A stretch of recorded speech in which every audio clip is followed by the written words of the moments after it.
friends, welcome back to my channel. Today I am excited to share with you my March TBR list.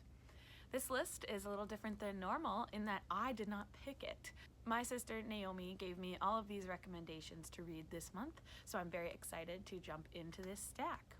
The first few books came from our trip to the library last weekend. She came down to visit me in my little small town. We took our son Theo to the library and Naomi joined us, and she is a fourth grade teacher, and so she reads a lot of middle grade, young adult stuff, and so she was looking through the young adult section and picked 3 books that she said I had to read. So these are the first 3 for the month. The first is Bob by Wendy Mass and Rebecca Steed. I don't really know much about this one, so let's see.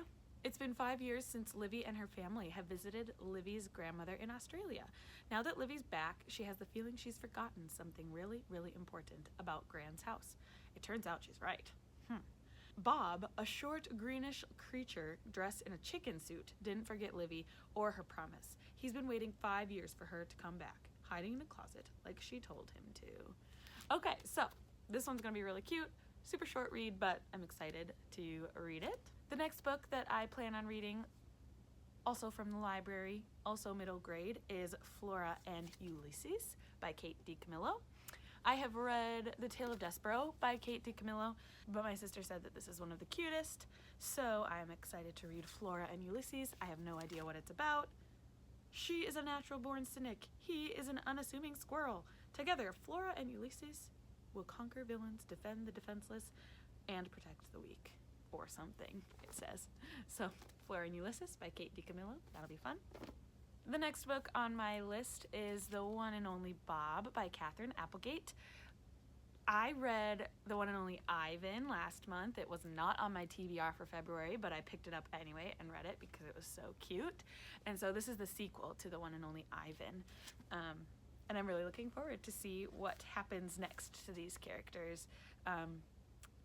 I won't spoil anything for you. It's super short and super cute. You should read it if you haven't yet.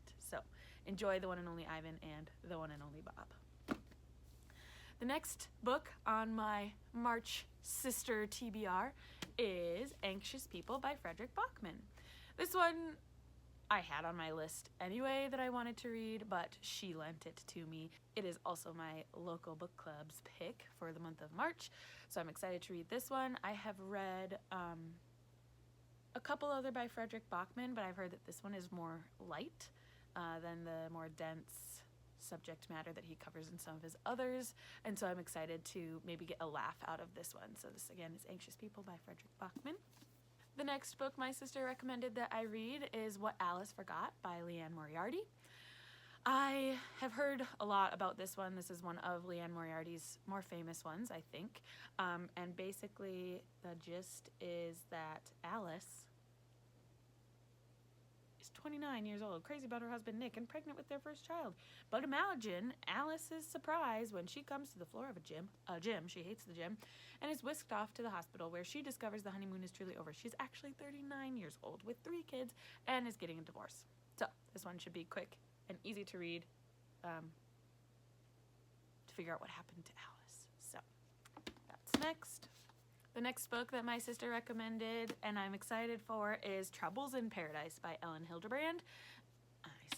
My sister gave it to me with a sticker on it, but this one is the 3rd in the Paradise series by Ellen Hildebrand. I read Winter in Paradise and What Happens in Paradise, so I'm excited to read this one, hear what happens to Cash and Baker and Irene, the Steele family, and maybe figure out finally what was going on with their dad. So, Troubles in Paradise. The next book I plan on reading from my sister's recommendations is On the Come Up by Angie Thomas. I have the book, but it looks pretty boring because she took the sleeve off of it. So I'll put a picture right here of On the Come Up by Angie Thomas. I read The Hate You Give just in the month of January this year, and I really liked it. I do not believe that this is a sequel. I don't know much about it, but I think it's about a new set of characters and more about music, if I'm correct, maybe? So we'll see. I'll read this one in March. And the last book I plan on reading from my sister is Atomic Love by Jenny Fields. Again, this is not sponsored, by the way. Not sponsored by Book of the Month, but this was her Book of the Month in August last year. And I have no idea what this one's about. No clue. I'm assuming it's a romance. But I don't know.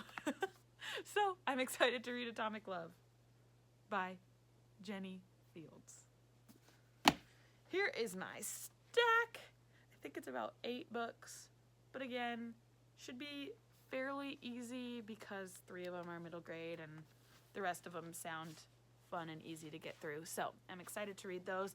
I also think that I will listen to an audiobook, and I think the audiobook that I'll be trying to get through in the month of March is Midnight Library by Matt Haig, which is another recommendation from my sister. She just finished it and said it was really good. She read it for her book club, and she told me about it. It's about a girl who commits suicide, and she realizes the effect she has on people and what her suicide actually did to the people around her. So I'm excited to read that one, to listen to that one as well. So that's my 9th book, I guess. But yeah, if you have read any of these and would like to let me know what you thought, put that down in the comments, and we can have some conversations as I read. Like this video if you did, and we'll see you in the next one. Bye!